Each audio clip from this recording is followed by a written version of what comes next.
So The Chosen just gave us a behind-the-scenes YouTube video that has to do with an intimate scene with Thaddeus and little James, as well as what John has in his book that he's writing for whatever. I mean, it's supposed to be like his gospel book, or at least like his notes that he's writing down, but I don't know. There's some interesting things in here, so we're going to talk about that. Let's jump into this YouTube video. Here we go. What is George writing in his journal? I got Shahar to write out for me. I'm revealing my secrets here. On screen, Simon's place looks like a mansion. Look at all the space. But really, when we start shooting in here, when the lights are here, the crew is here, it becomes this tiny little space. Yeah, I mean, when you're fitting like 30 people into a room, so everybody has to work, of course, it's going to end up smaller and smaller. We see Eden again, though. We're going to talk about her in just a second as well. Space where you can barely move, especially in that bedroom. We have such big sets, and they become small so quickly. Everyone's got to do their job, right? But one of the cool things about getting to film in here, we got to talk to Eden. I'm back, baby. How are you feeling? I'm happy to be back. You know how it is. You miss your family, and then when you come back and you're like, I've just been screaming all day because I'm like saying hi to everybody. Everything that happened with Eden in season 3 was just a test of faith, a test of marriage, even friendships. I mean, it was really hard and lonely for Eden, but I don't know. I think that she's going into it hopeful. I feel like this has strengthened Eden's faith more, whereas like some of the men may not realize what's about to come for season 4, but I think women are so intuitive and usually we're smarter. I think that I'm gonna have to step. I don't know about that. I don't know about smarter, but maybe more intuitive. We'll give you that. We'll give you that. And be a little bit of a rock. You don't see much of me, but I am a rock back there. So she said real quick, that little bit of a sentence, she said, you're not going to see much of me, but I'm a rock. I'll be a rock back there. So what she's saying is she's not going to be appearing much in season 4, which was probably my guess. A lot of people were hoping that she was going to be like traveling with the rest of the group and doing some fun stuff in that way, but you know, doesn't always happen that way. We don't really see a huge amount of evidence of that in scripture. We think that she probably traveled with Peter after Jesus was crucified, but not before, most likely. So yeah. I'm getting ripped just like the other boys. Talk about getting ripped. While we were filming this scene, in between takes, they were doing pull-up competitions. Who can accumulate 100 throughout the day?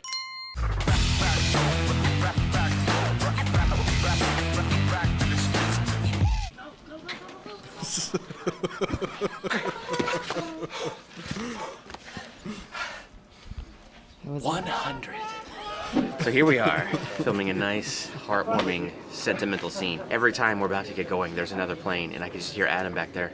Another plane coming in, hang on. Sorry, guys. Surprise plane.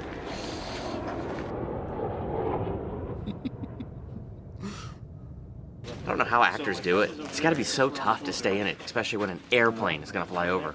We've done too many videos on airplanes, but you know what? It's something that happens a lot. Blessed are the meek, for they shall inherit the earth. You were the first 2 disciples to follow Jesus. What was that like for you guys as actors to get to have this moment? Yeah, this is always a really interesting thing in terms of The Chosen and kind of how it played out, because this is just not true, like, at all.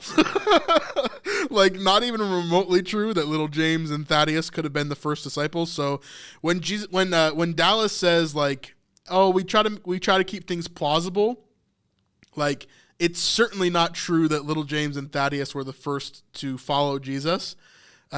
This is definitely one of those things where it's like, yeah, The Chosen definitely got that wrong. And I wonder why there's not really a real reason why he chose to do that.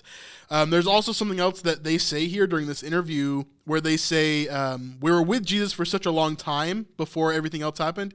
And like, that's not true either. Like, like they just weren't. Like, it's just a weird thing.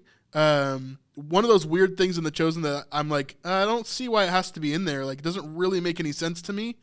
And biblically, it's just not true. So why would we add it in there? I don't know.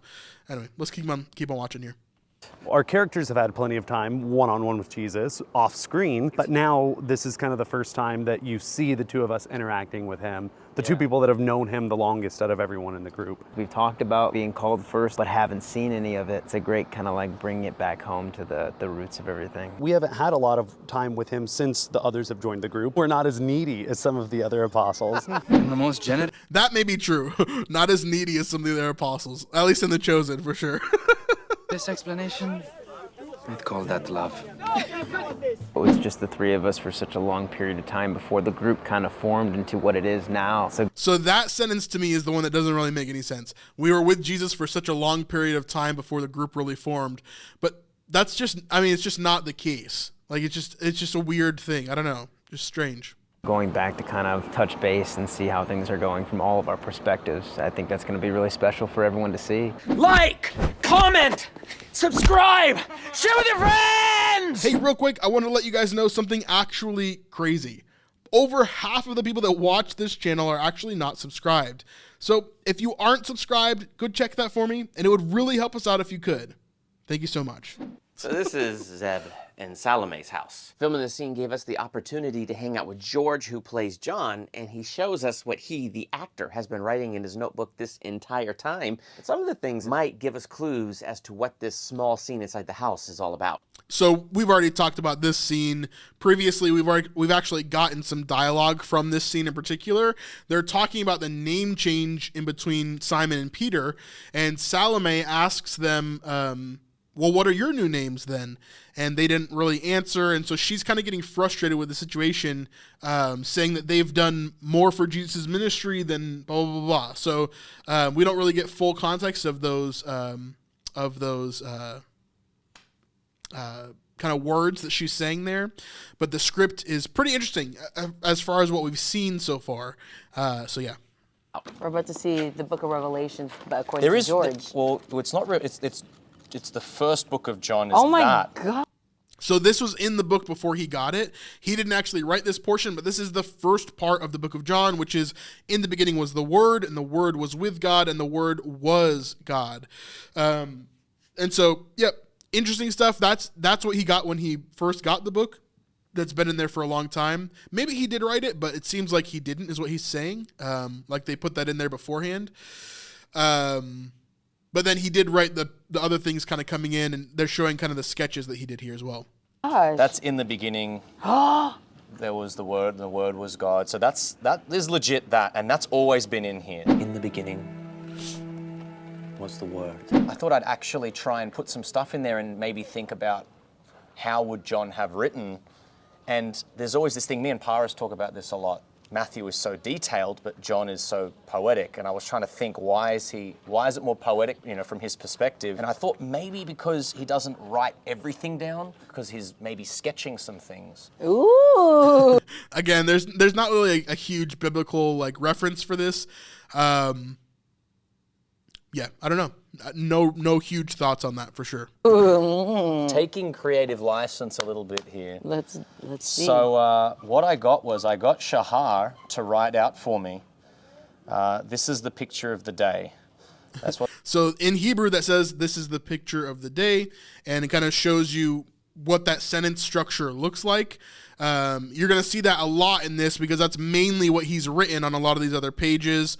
And there's not a ton of information that we're going to get here, but let's kind of go through. What that says. That's all it says. I'm not going to say what each thing is. Maybe I'll just show them. What is that? Okay, Who's now that? this is. So my guess on this is possibly that it could be Jesus and Lazarus as they're meeting. Again, it says this is the picture of the day on the top part there. I do wonder if there's any other piece of it that could be cool here. I don't know. This is the picture of the day. Yeah. I wonder what those other things say, if they're intentional, those Hebrew portions, or I don't know. Someone that reads Hebrew, translate those for me. I'll try to look it up as well and try to see what those could be. I'm not going to reveal what's happening there. It could be a spoiler. So. You drew this? So we were filming this scene. Yeah, so same thing. He's writing, this is the picture of the day on a lot of these different areas. He's also writing just random squiggle marks Looks like a lot of these like aren't actual letters or Hebrew lettering. A lot of them are just like random squiggles as well. But obviously we see Jesus, what looks to be some other people as well here. And I just kept writing, this is the picture of the day, this is the But you've picture of the day, this is memorized the it. picture of the day, kind of, yeah. And then something did happen here. I'm not going to say what it is.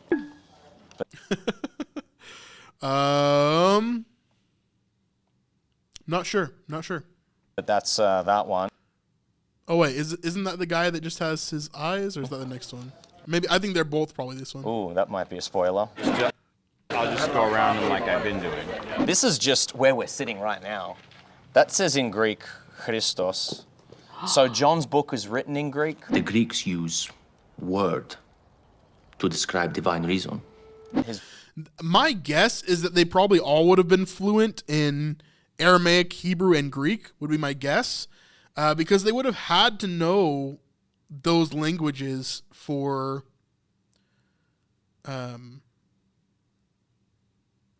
to live, basically. To interact with the Romans, you would have to know Greek. To interact with the Jews, you would have to know Hebrew. And where they were, they spoke Aramaic. And so, yeah, I don't know. I think you would have to know those languages in order to kind of survive in any sort of business or anything like that, like they would have had. So I don't imagine that John was like this novice in Greek. He had to have known it, at least in my opinion. His book is actually written in a Hellenic style. That's the poetic style. So I thought maybe he has some sketches to kind of help him remember about how something happened. But maybe he was trying to ease into writing Greek. James and John are from a successful fisherman's family. So maybe they had some more education than the other disciples. You can recite half of Torah if you had to. This is him practicing his ancient Greek. You can't look at that. This one will be... So this I stared at for quite a while. On the left side of the page, you can see that there's some marks left from the pencils, although it doesn't really show too much. My guess is something to do with Lazarus would be my guess, because I think that's going to be one of the biggest moments of the season so far. But if it's stuff that they've already shot, it's probably having to do with Caesarea Philippi, and the changing of Simon's name to Peter would probably be my guess. Yeah, I don't know. Be bleeped. And then this is one that I think we can show, and you don't know what's happening. Kind of looks like Jesus crying for John. Again, it just says, this is the picture of the day, this is the picture of the day. Probably Jesus anxious over John's death and what's happening. The arrows coming into his head may be like him sensing that John has died, even though in scripture we see that someone came and told them that John had died. So, yeah. Happening. But this is also an Easter egg, a little bit of a spoiler, but I don't think anyone knows. I showed this one, I think, to Dallas. Whenever there's a scene, that's basically what I'm doing. I'm jotting down, this is the picture of the day, and I will draw something that's happening from that day. John is sitting there watching it. Something comes to him, and it's like a little bit of an instinct, whereas Matthew's like, no, we have to get every single detail. The fact that you dissected it like this way, though, like I never would have thought of that. So many more insider look. Yeah, it's quite interesting. So this week, okay, let me be honest with you.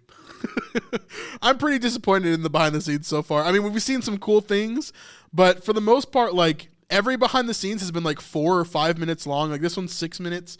But this one held like no real like new stuff. I was hoping we would get more. So anyway, hopefully we'll get more and more information as we go on in the YouTube videos as we see more and more of them. We'll see kind of how they give us more information. This one for me was kind of like, meh. Like there's not that much good information and nothing really biblical to kind of dive into for us on this channel anyway. So cool, but I wish it was a little bit more about what we're going to be seeing in the show and what is actually going on as they're filming and stuff. But I know there's some stuff they just don't want to show, and I get that. So I hope you like this small portion of our 3-hour live stream from this week. If you want to see the full thing, it's up on Patreon at patreon.com/thesnipelife. That's by far the best way to help to support our ministry, so we'd love to see you over there. Just click the link in the description down below, and you can support us for $5, $10, or $25 a month. Anyway, we'll see you on the next one. Peace.